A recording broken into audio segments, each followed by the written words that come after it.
Terima kasih sudah klik video ini. Tapi jangan lupa guys, klik tombol subscribe. Karena klik tombol subscribe itu gratis ya subscribe. Kamu support channel ini untuk upload video setiap hari. Ingat, subscribe itu gratis. Gak ada ruginya kamu klik tombol subscribe. Selamat menonton ya. Oke, assalamualaikum warahmatullahi wabarakatuh. Hari ini dua darah lagi ada di kandang lokomotif sama ownernya langsung. Om, boleh diperkenalkan Om? Oke, assalamualaikum warahmatullahi wabarakatuh. Perkenalkan, nama saya Isnar Arianto. Saya di sini selaku owner dari lokomotif. Nah Om, ngomong-ngomong lokomotif nih, lokomotif itu setahu saya tim yang memang sudah lama ya Om ya. Setahu saya nih, sejak saya main burung itu ya memang udah ada nih lokomotif ya. Saya termasuk baru nih di dunia merpati. Cuman untuk nama lokomotif itu saya udah dengar tuh lama. Nah kalau boleh tahu kapan nih berdirinya lokomotif dan burung-burung pertama yang ada di lokomotif tuh siapa aja tuh kalau boleh tahu? Mungkin teman-teman juga kan pengen tahu nih Om. Oke. Jadi ini mungkin sebelum berdiri saya cerita dulu ya, kalau hobi main burung itu memang sudah sejak kecil ya. Nah, awal mula saya mendirikan tim lokomotif itu juga berawal dari main rumahan. Karena saya dengar ada kolongan, pertama kali saya tahu ada kolongan atau lapak kolongan di Pondok Ranggon. Saya bawa coba burung rumahan ke Pondok Ranggon. Ternyata bisa, cuma kendalanya waktu itu kalau ketinggian hilang, nggak mau turun, pulang ke rumah berarti? Pulang ke rumah, walaupun jauh itu pulang, karena memang basicnya rumahan. Saya lepasannya sudah cukup jauh gitu. Nah, dari situ saya ngobrol, kira-kira tahun 2010-an ya, 9 atau 10 gitu. Saya coba, karena saya dari Jawa Tengah, dari banyak main di Purwokerto, saya lihat di sana juga ada kolongan gitu. Saya coba burung itu saya bawa ke Jakarta. Jadi basicnya burung meja. Oh, awalnya di sana kolongan tapi meja. Di Pondok Ranggon itu bebas. Saya coba, saya pilih dulu gitu. Ternyata bisa, tapi lama kelamaan ngelihat perkembangan teman-teman yang main gitu, burungnya indah-indah, kenceng-kenceng. Tinggi juga ya zaman dulu ya. Karena lepasannya masih jauh ya. Masih 1200-an. Tinggi, bawahnya kenceng. Sedangkan punya saya tuh ya tinggi, kira-kira mau kolong tuh turun dia, nggak seindah burung yang lain gitu. Nah dari situ saya coba cari berita di mana sih yang banyak orang produksi atau peternak merpati untuk khususnya kolong. Kira-kira gitu ya di awalnya itu. Nah untuk burung pertama dari peternak dan peternak pertama yang Om ambil nih untuk kolong bebas sendiri, itu dari siapa tuh? Di awal dulu saya masih belum banyak kenal tim besar ya.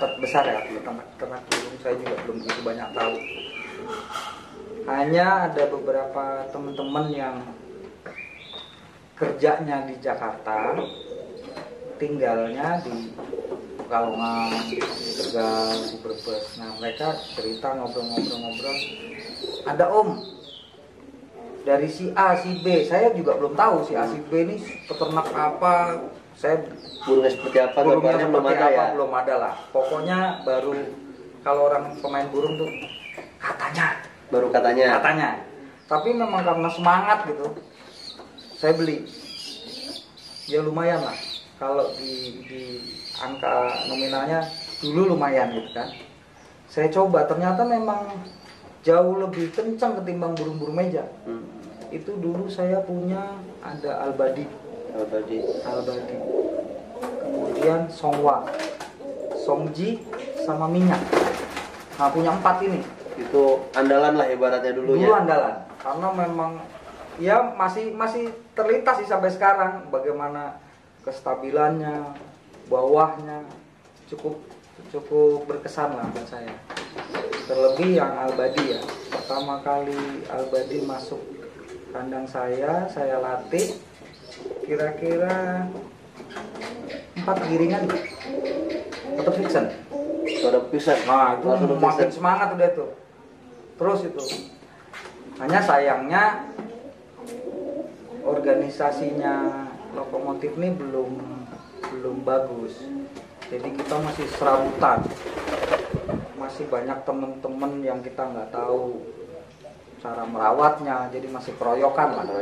Nah untuk lokomotif sendiri, selain Om Isnar sendiri ya dulu nih, ini bicara dulu, Ya. itu siapa aja Om yang ada di dalamnya? Kalau di awal-awal itu cukup banyak ya. Teman-teman saya aja sendiri yang dulu awal dari rumahan masuk ke Pondok Rangon, saya titipkan burungnya di kandang dia itu ada hampir 4 orang. Belum joki rawat 2, joki klepek 2, udah hampir 8 orang. Kemudian yang ngatur mereka 9 orang. Jadi intinya kalau dulu masih rame-rame lah ya. Masih rame-rame. Nah kalau untuk burung kita pernah dengar nama burung sayur juga. Nah itu termasuk burung-burung legend juga ya Om ya. Iya. Sayur seperti Yakuza itu kan burung legend. Nah untuk di lokomotif kan dikenalnya dengan sayurnya ini. Iya. Nah boleh tahu itu ceritanya sayur itu seperti apa tuh Om? Asal muasalnya dari mana? Jadi sayur ini saya sebelumnya mau mengucapkan terima kasih dulu ya kepada Haji Hud, tim Jurik Serang Banten. Karena ketika saya mulai berani istilahnya ngamen, main di luar gitu, main di luar, ketemulah beliau nih, Haji Hud. Ngobrol panjang lebar, ditawarkanlah burung, tidak hanya sayur. Beliau ngobrol panjang lebar, tidak hanya sayur Om, semua. Oh, suruh ambil semua. Suruh ambil semua. Mungkin karena waktu itu sempat saya juga dengar dari Abah ya, Iya. saya bisa manggil Abah untuk Haji Hud ini. Sempat off dulu ya Om Ya, beliau mau off. Nah, di awal-awal saya kaget gitu, kenapa semua ke obrolannya gitu, mau off dulu. Oke lah. Sementara di kandang kami juga banyak nih kan. Akhirnya saya coba putuskan kalau Abah off, sama jokinya gimana sekalian. Kebetulan masih Mas Pur dulu. Oh, dulu Mas Bu. Mas Pur masih di sana. Mas Pur sekampung dengan saya. Sama Omis. Nah, ngobrol, Pur setuju, Pak Haji Hud juga setuju, udah oke. Nah, saya pulang ke kandang, saya putuskan bahwa burung yang ada di sini saya suruh sortir. Yang menurut kalian layak, kenceng, bagus, kalian bawa pulang. Jadi ini ada joki yang dari kampung saya di Kebumen. Saya suruh bawa pulang. Sisanya saya bagi-bagikan aja ke teman-teman. Jadi murni burung yang dari Serang masuk ke kandang lokomotif. Itu totalnya berapa pasang kalau boleh tahu? Hampir 40-an ya. 4 pasang. Saya hanya misahkan sortiran mereka hanya ada 16, termasuk yang saya senang tadi. Saya salah satunya sayur berarti ya. Bukan, yang Untuk di kandang saya. Oh, di kandang. Kalau yang dari Haji Hud saya lupa ya, lumayan banyak juga. Oh gitu. Oh maksudnya yang 40 ini yang di kandang pribadi Iya, lokomotif iya. sebelum masuk dari kandang Betul. tim Zurich gitu. Betul. Nah untuk dari tim Zurich sendiri itu dari Haji Hud itu berapa pasang tuh? Om ambil semua dulu tuh. Semua ya, semua playernya beliau ke saya. Hampir berapa ya? Ada yang saya pakai rutin pakai andalan aja masih 7. Yang saya masukkan jadi ternak itu ada 6. Belum yang ya hanya sekedar buat main. Dulu saya belum kenal sayur gitu. Tapi begitu Mas Pur ngelatih sayur, saya justru senengnya sama burung beliau tuh namanya madu, Mega. Nah, jadi menurut saya paling indah madu. Dulu di awal-awalnya, memang satu Dondang lah. ya satu dondang Nah, lah. anggaplah Jadi dondang. kalau satu kali berangkat memang 7 ini saya bawa Saya semua. dibawa semua. Bawa semua. Nah paling berkesan itu ya awalnya itu si madunya Madu nih. dulu. Nah, begitu Mas Pur coba main si sayur ini, wah ini indah juga ya. Nah itu mulai saya suka tuh dengan sayur tuh. Saya ngobrol-ngobrol sama Mas Pur, ternyata memang burung muda masuk ke beliau, ke Haji Hur, burung muda. Nah dilatih di kita itu sampai berprestasi rutin, hampir rutin. Dari mulai Mio, wah kalau jagungan udah nggak kayak itu mbak. Mio, aku dulu belum ada NMAX ya, apa ya? Vixen dulu. Vixen. Paling berkesan itu di Bah Ninja ya. Ninja. Sempet mobilan juga kan? Ninja mobilan. Dia pernah juara juga ya? Di Ranggon. Di Pondok Ranggon. Ya. Mobilan di Ranggon itu event yang saya ingat, tapi itu belum, fisiknya belum pindah ya, masih di Serang burungnya. Itu juara 4 kalau nggak salah. Di Pondok Ranggon. Di Pondok Ranggon. Kalau saya yang tulis. Juara 3 ya? Juara 3 saya yang tulis kalau nggak salah. Juara 3. Nah itu tapi belum, fisiknya belum pindah, masih di kandang. Masih di kandang Yurik ya, sana Serang. Nah untuk Om sendiri nih Om, dari sekian banyak burung mungkin salah satunya ya. Nah untuk sekarang ini kan setahu saya juga Om itu pernah off juga dulu tuh. Sempet vakum ya, bukan off, mungkin vakum kali ya. Vakum sementara. Nah sayur itu kan sempet nggak ada lagi di Om nih, berpindah. Ini tuh pindah kemana lagi Om, urutannya kalau boleh tahu? Jadi waktu terakhir memang setelah event mobilan di Ranggon yang 2 mobil baru, 2 mobil second ya, itu event besar itu. Tahun berikutnya saya mau off. Nah sayur ini berpindah ke tim Royal Futsal.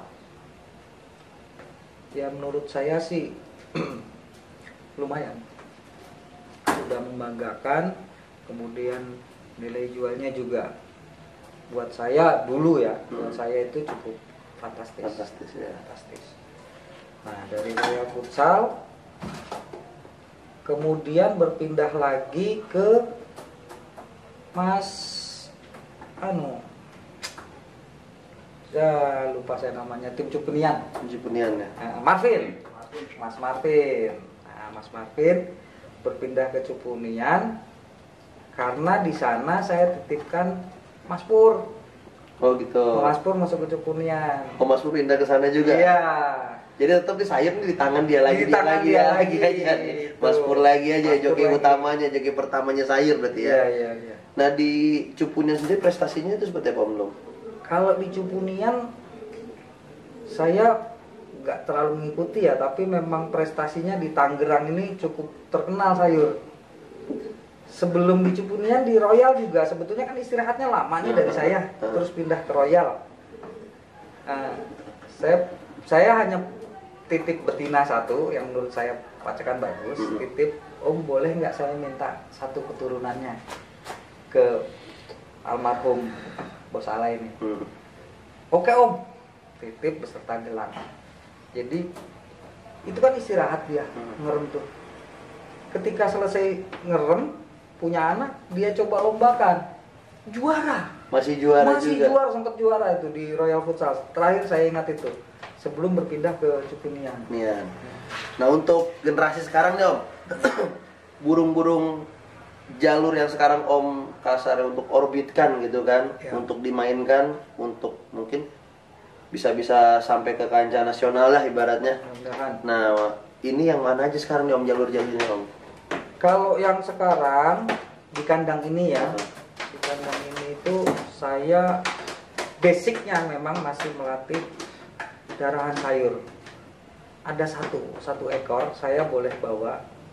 Anak betina yang saya dapat dari Royal Futsal itu saya silangkan dengan burung meja. Nah keluar ini saya coba latih ya, kebetulan memang belum dapat start. Tapi sementara untuk jadi player saya masih berkiblat ke Pekalongan. Itu jalur mana tuh Om? Yang sekarang? Yang sekarang waktu saya beli ini dengan ini itu masih P4 ya. Itu jalurnya menurut infonya mereka si lainnya nih boleh kita bilang broker lah. Brokernya itu masih berdarah Sarinande.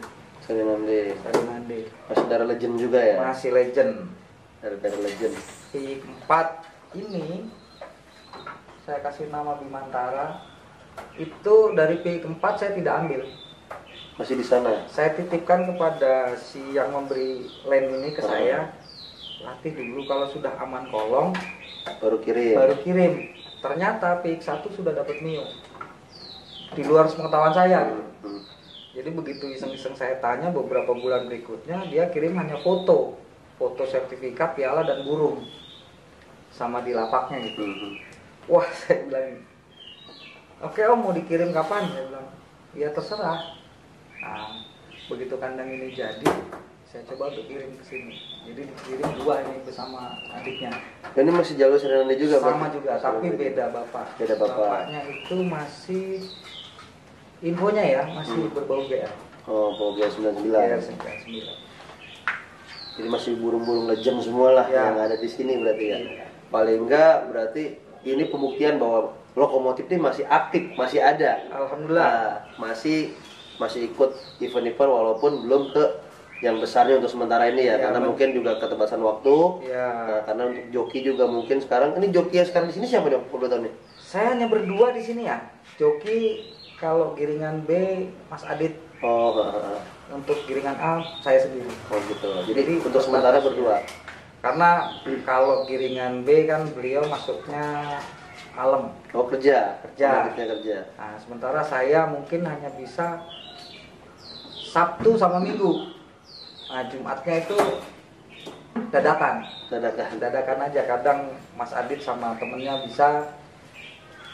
Jadi terus sementara ini personilnya cuma berdua ya om ya? Berdua aja. Ya mudah-mudahan kedepannya bisa bangkit lebih dan lebih lagi. Mungkin buat teman-teman kedepannya Om Isnar juga tidak menutup kemungkinan ya om ya untuk sell darahan-darahannya yang mungkin, tapi dilihat kualitasnya dulu mungkin om ya. Kualitasnya mungkin yang terbaik baru akan dikeluarkan, karena tetap menjaga kualitas untuk di lokomotif ini sendiri. Betul.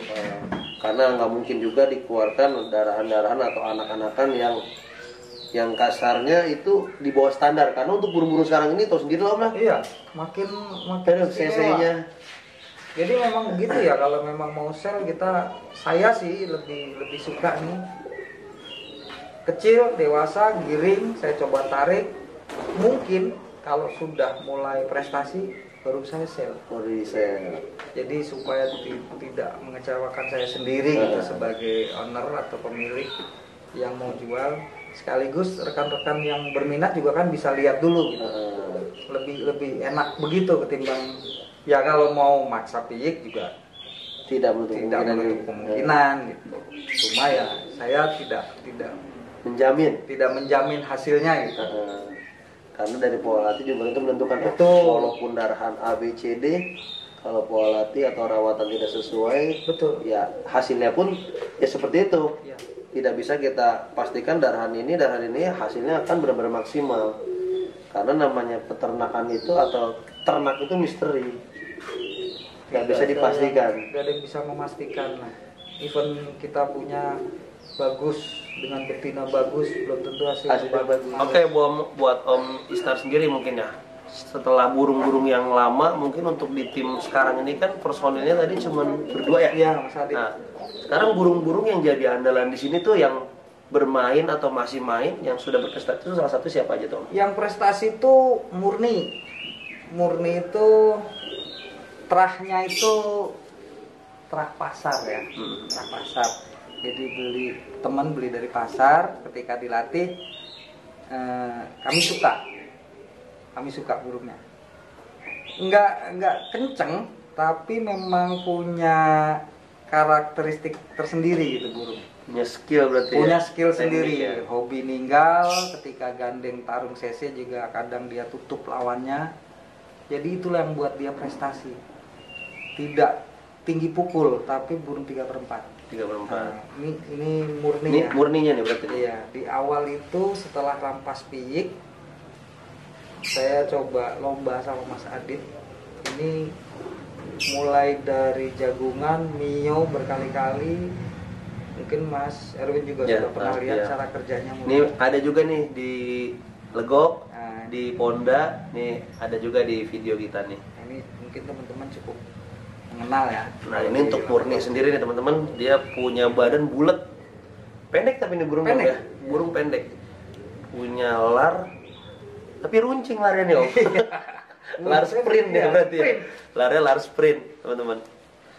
Burung pendek, punya pala juga, pala tarung sebenarnya mana palanya om. Sebetulnya Pala tarung, cuman dia lebih senang ninggal. Kalau saya perhatiin di setiap lombanya dia lebih cenderung 80% ninggal dibandingkan dia gandeng. Iya.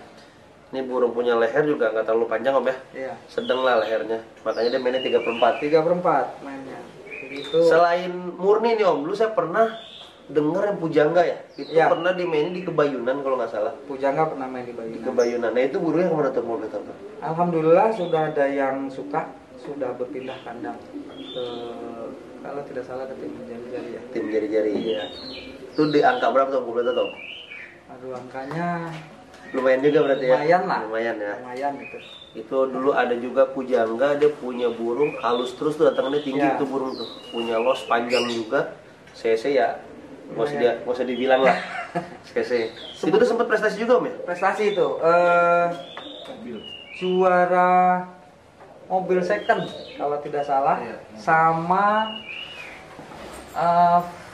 Fiction juara 1 Fiction. Fiction di mana tuh? IP Oh di IP. kalau tidak salah. IP yang di apa? Yang Gunung sekarang Putri ya? Gunung Putri ya, Gunung Putri. Sekarang juga lagi bagus juga tuh event-event itu. Sebetulnya itu saya sukanya dengan si Pujangga itu bukan dornya ya, tapi losnya. Losnya panjang. Losnya panjang, bisa 2 kali. Jadi enak lah dilihat. Kayak punya nos ya. Ya. Itu yang saya suka. Selain Pujangga, Murni, ada lagi om kira-kira om? Untuk yang sekarang ini ada Bimantara ya. Nah ini siapa namanya tadi om? Namanya Bimantara. Bimantara. Nah ini Bimantara ini jalurnya Sarinande. Induknya? Induknya, aduh saya lupa ya. Masih granat. Masih granat ya, GL ya, GL 99 ya. Jalurnya masih. Nah ini punya lar lebar-lebar nih kalau ini teman-teman. Ini larnya lebar-lebar banget. Punya kepala juga kepala jenong nih masuknya. Masih dibilang jenong lah. Punya dada juga keras. Badannya juga ngaret. Ngaret ini kalau orang bilang ngaret ini. Ini indahnya di tinggi ya. Ini udah lomba tuh belum? Sudah lomba di Kebayunan, memang belum sampai puncak ya, tapi kebagian-kebagian ya karena cuaca lah. Ini udah berapa kali rampas? Ini rampasan setelah peak. Oh, rampas kedua berarti mau Iya, kedua nih. Ya? rampasan kedua. Mau kedua. Karena dia waktu dilatih itu saya bilang jangan dilombakan gitu. Ternyata peak 1 sudah dapat mio sama jokinya.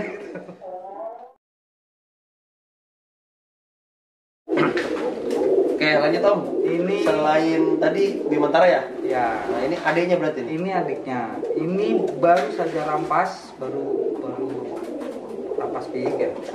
Tapi memang metode latihannya di sana mungkin beda ya. Kalau di saya memang rampas peak baru latih, di sana rampas peak sudah siap lomba. Beda bapak gitu. Nah, ini untuk adik Bimantara masih jalur Serenande. Larnya rada beda sih teman-teman. Yang lalu lebih lebar. Iya. Ini 3/4 nih burung berarti Om ya. Iya. Ini larnya punya bodi panjang, Besar. besar nih, leher juga panjang ini. Cuman bisa 3/4 Om ya. Ini jalurnya Serenande. Super stabil. Super stabil kalau kata ownernya sendiri nih. Purwokerto ya? Lokomotif itu aslinya saya di Jakarta. Jakarta ya. Jadi baru pecahan dari Jakarta saya buatkan ke Nah, arti lokomotif sendiri apa nih Om? lokomotif itu kepala kereta. Kepala kereta. Jadi saya punya kepingin bahwa dengan saya menjadi lokomotif membawa teman-teman atau kerabat dekat saya yang ada di Kebumen dan Purwokerto itu menjadi fokus dalam bermain merpati. Jadi nginduk lah ibaratnya ya. Induk ya. Coba jadi lead. Ya mungkin sekian dulu untuk bincang-bincang hari ini. Terima kasih buat Komisnar yang udah memberikan waktunya ngobrol, berbagi, sharing untuk pengetahuan juga buat kita yang di dunia merpati. Teman-teman juga mungkin yang masih banyak yang awam, yang belum tahu, mungkin generasi sekarang yang nggak tahu generasi yang awal dulu tuh burung tuh siapa aja sih yang burung-burung legendnya gitu kan. Nah mungkin dengan bincang-bincang ini bisa bermanfaat buat teman-teman yang lain juga gitu. Nah mungkin buat teman-teman yang lain Om, ada pesan-pesan kan ya Om? Ya buat teman-teman pencinta merpati kolongan khususnya, jangan pernah putus asa ya. Jadi hobi merpati ini kalau memang si penghobi ini sudah lahir dari bawaan lahirnya dia hobi, biasanya tidak akan pernah putus rasa hobi ini walaupun diterpa kondisi apapun gitu. Nah, untuk menyiasati itu tetaplah berusaha untuk menyisakan beberapa materi supaya next di kemudian hari ketika kita ingin lagi kita masih punya merpati-merpati yang menurut kita sudah jelas kelihatan cara kerjanya, terahnya. Jadi tidak lagi seperti saya di awal-awal dulu terah katanya. Mungkin ini untuk teman-teman yang ingin tahu nih lokasinya kandang Om ini di mana, kandang lokomotif ini nih? Kandang ini sementara ya, ini sebelum saya pindah ke belakang ya, udah ada lahan di daerah belakang. Mana ini? Ini daerah Ujung Aspal ya. Ujung Aspal. Jadi dari pertigaan Mabes, kalau ke kanan masuk ke Mabes, lewat sedikit 10 meter sebelah kanan itu ada gapura. Nah, masuk kira-kira 50 meter itu kan. Oke Om, terima kasih banyak. Sama-sama Om Erwin. Mudah-mudahan Om Mister makin sukses nih. Burung-burungnya makin jos pokoknya. Mudah-mudahan bisa ikut eksis lagi seperti dulu ya Om ya. Oke. Terima kasih. Assalamualaikum warahmatullahi wabarakatuh.